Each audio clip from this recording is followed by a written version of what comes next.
नमस्ते बच्चों।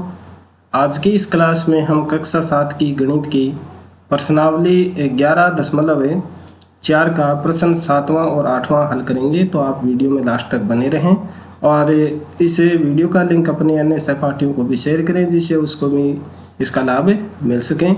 और यदि आप चैनल पर पहली बार आए हैं या अभी तक आपने हमारे इस यूट्यूब चैनल को सब्सक्राइब नहीं किया है तो नीचे लाल अक्षर में दिखाई दे रही सब्सक्राइब बटन पर क्लिक कर इसे सब्सक्राइब कर लीजिए और पास में दिखाई देने वाले घंटे के ऑल बटन को जरूर प्रेस कर लें ताकि चैनल पर अपलोड होने वाले प्रत्येक वीडियो की सूचना आपको मिलती रहे। तो चलिए अब शुरू करते हैं आज की हमारी ये क्लास और देखते हैं एक एक प्रश्न को।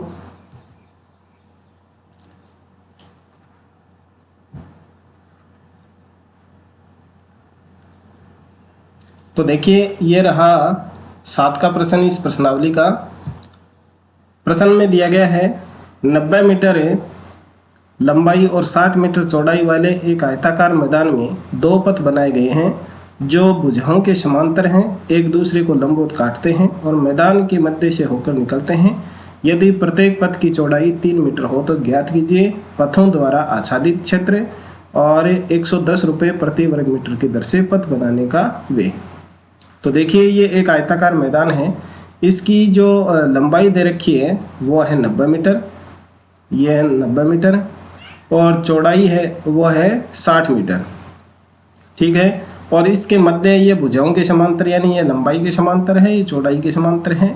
ये जो पथ बना हुआ है इस पथ की चौड़ाई है 3 मीटर, 3 मीटर और इस पथ है उसकी चौड़ाई भी कितनी है 3 मीटर है, ठीक है। तो अब हमें ये पथों द्वारा आच्छादित क्षेत्र है यानी पथ के द्वारा कितना क्षेत्रफल है वो इस मैदान में रोक के रखा है वो हमें ज्ञात करना है और फिर इस पथ को बनाने का व्यय भी हमें ज्ञात करना है। तो सबसे पहले जो ये पथ हैं इनका हम नाम दे देते हैं। जैसे ये लंबाई के समांतर है, इसको हम नाम दे देते हैं ABCD, यानी ये एक ABCD आयताकार है मार्ग है वो बन गया और इसको नाम हम दे देते हैं PQRS, ठीक है। और यहाँ आपको ध्यान में रखना है कि जो बीच में जो मार्ग बना हुआ है, बीचों बीच जो मार्ग बना हुआ है उस मार्ग, ये जो मार्ग है वो लंबाई और चौड़ाई के समांतर जो रास्ते बने हुए हैं, पथ बने हुए हैं, उन दोनों में ये भाग आएगा, इसलिए एक बार इसको हम घटा देंगे। तो इसकी जो चौड़ाई होगी वो 3 मीटर होगी और लंबाई भी 3 मीटर होगी, यानी ये वर्गाकार एक चौराया बन जाएगा। तो इसको हम नाम दे देते हैं EFGH, ठीक है। तो देखिए अब हम इसको हल करते हैं। तो हम सबसे पहले इनकी लंबाई चौड़ाई लिख देते हैं। सबसे पहले जो ABCD है, ABCD जो पथ है उसकी लंबाई हम लिखेंगे और चौड़ाई लिखेंगे। तो यहाँ देखिए AB है, ये चौड़ाई है, तो ये चौड़ाई दी हुई है 60 मीटर, ठीक है। और AD लिख दीजिए या BC लिख दीजिए, ये BC है वो इस पथ की लंबाई होगी जो दे रखी है 90 मीटर, ठीक है। और ये जो चौड़ाई के समांतर रास्ता बना हुआ है उसकी चौड़ाई है वो हम PS मान लेते हैं और जो दी हुई है कितनी 3 मीटर और इसकी लंबाई है वो मान लेते हैं PQ। तो PQ है उसकी लंबाई दे रखी है यहाँ 60 मीटर, ठीक है। तो चलिए हम अब पथों द्वारा आच्छादित क्षेत्रफल ज्ञात कर लेते हैं। पथों द्वारा आच्छादित क्षेत्रफल, पथों द्वारा आच्छादित क्षेत्रफल।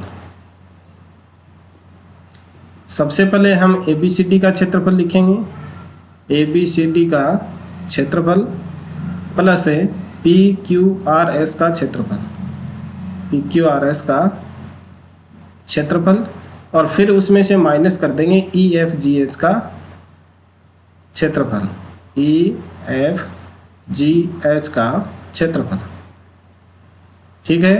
तो ABCD है वो एक आयताकार मार्ग है, PQRS है वो भी आयताकार है, और EFGH है वो एक वर्ग है।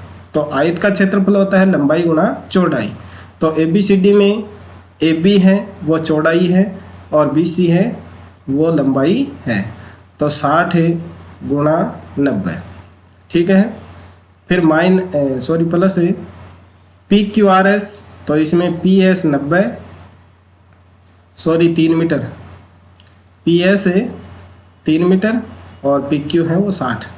तो 3 गुणा 60 माइनस ये जो वर्ग बना हुआ है इसकी भुजा की लंबाई है वो 3 मीटर है।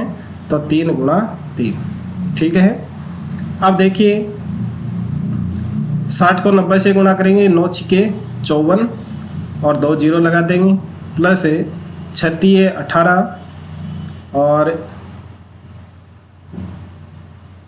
सॉरी यहाँ जो AB है इस AB की लंबाई है वो 3 मीटर है। हमने ध्यान नहीं दिया, यहाँ 60 मीटर नहीं आएगा, 3 मीटर आएगा। ये तो पूरा जो आयताकार मैदान है उसकी लंबाई है 60, तो ठीक है। तो यहाँ ये थोड़ी सी गलती हो गई, इसको आप सुधार लें, 3 मीटर होगी और यहाँ भी हम 3 मीटर कर देते हैं।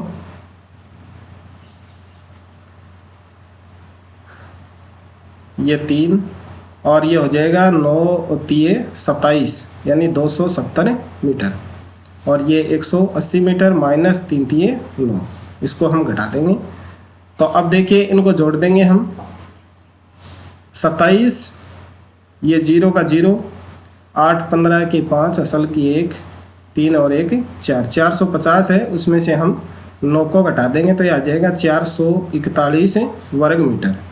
यह हो गया इस मैदान का इन जो पथों द्वारा आच्छादित क्षेत्रफल है वो। अब हम इसको 110 से गुणा करके इस पथ को बनाने का वे है वो ज्ञात कर लेंगे। तो ये हम अगला पेज है उसके ऊपर कर लेते हैं।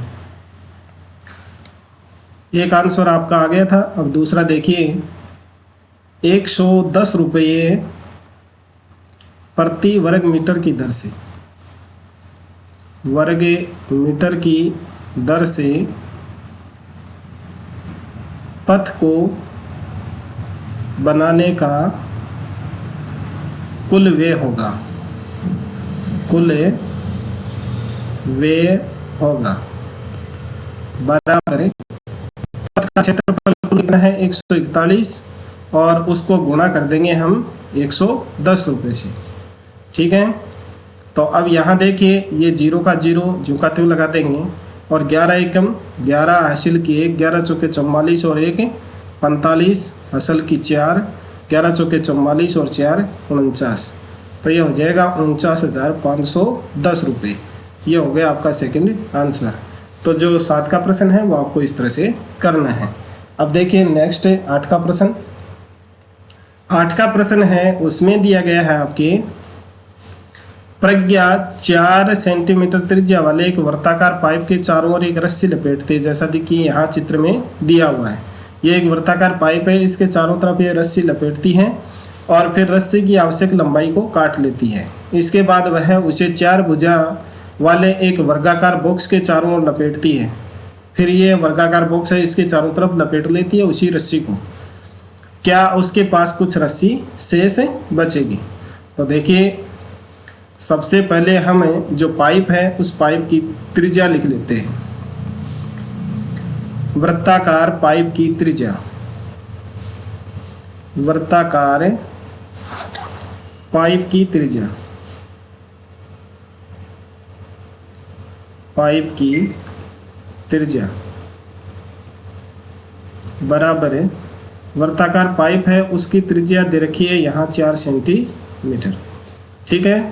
अब वर्ताकार पाइप है उसके चारों तरफ जो रस्सी लपेटी गई है उसकी लंबाई भी हम ज्ञात कर लेते हैं। पाइप पर लपेटी गई रस्सी, पाइप पर लपेटी गई रस्सी, पाइप पर लपेटी गई रस्सी है वो इसकी परिधि के बराबर होगी और परिधि होती है 2 पाई r। तो हम इसकी परिधि ज्ञात कर लेंगे। 2 गुणा पाई का मान हमें यहाँ ये दिया हुआ है वो लेना है 3.14 गुणा त्रिज्या है वो 4 सेंटीमीटर दी हुई है। ठीक है, तो अब देखिए इसको हम गुणा करके लिख देते हैं। तो गुणा करेंगे 4 दूनी 8 है, और फिर 8 को 3.14 से गुणा करके लिख देंगे। तो 8 चौके 32, असल की 3, 8 और 3 11, असल की 1, और 8 ते 24 और 1 25, 25.12 मीटर। ये तो हो गई इस वृत्ताकार जो पाइप है उसके चारों तरफ लपेटी गई रस्सी की लंबाई। अब देखिए जो वर्ग के चारों तरफ लपेटी गई रस्सी है उसकी लंबाई भी हम ज्ञात कर लेते हैं। तो यहाँ वर्गाकार बॉक्स दिया हुआ है, उसकी भुजा लिख देते हैं हम। वर्गाकार बॉक्स की भुजा, बॉक्स की भुजा, वर्गाकार बॉक्स है उसकी भुजा भी कितनी है, 4 सेंटीमीटर है। तो वर्गाकार बॉक्स पर लपेटी गई रस्सी, वर्गाकार बॉक्स पर लपेटी गई रस्सी, वर्गाकार बॉक्स है उसके ऊपर लपेटी गई रस्सी है वो इसके परिमाप के बराबर होगी। तो परिमाप है वो होता है वर्ग का 4 गुणा भुजा की लंबाई। तो यहाँ 4 गुणा भुजा की लंबाई भी 4 है, तो 4 चौके 16 मीटर, 16 सेंटीमीटर, और यहाँ भी ये सेंटीमीटर है। अब क्या उसके पास कुछ रस्सी शेष बची? तो यानी ये जो पाइप के ऊपर लपेटी गई रस्सी की लंबाई है उसमें से बॉक्स के ऊपर लपेटी गई रस्सी की लंबाई है उसको हम घटा देंगे, तो वो शेष रस्सी की लंबाई आ जाएगी। तो रस्सी शेष बची, रस्सी शेष बची बराबर है जो पाइप है उस पाइप के ऊपर लपेटी गई रस्सी है उसकी लंबाई है 25.12 और माइनस बॉक्स के ऊपर लपेटी गई रस्सी की लंबाई है 16 सेंटीमीटर। ये हम इसमें से घटा देंगे तो कितना बचेगा, 9.12 सेंटीमीटर। ये आपका आंसर हो जाएगा। ठीक है, तो आज के वीडियो में बस इतना ही।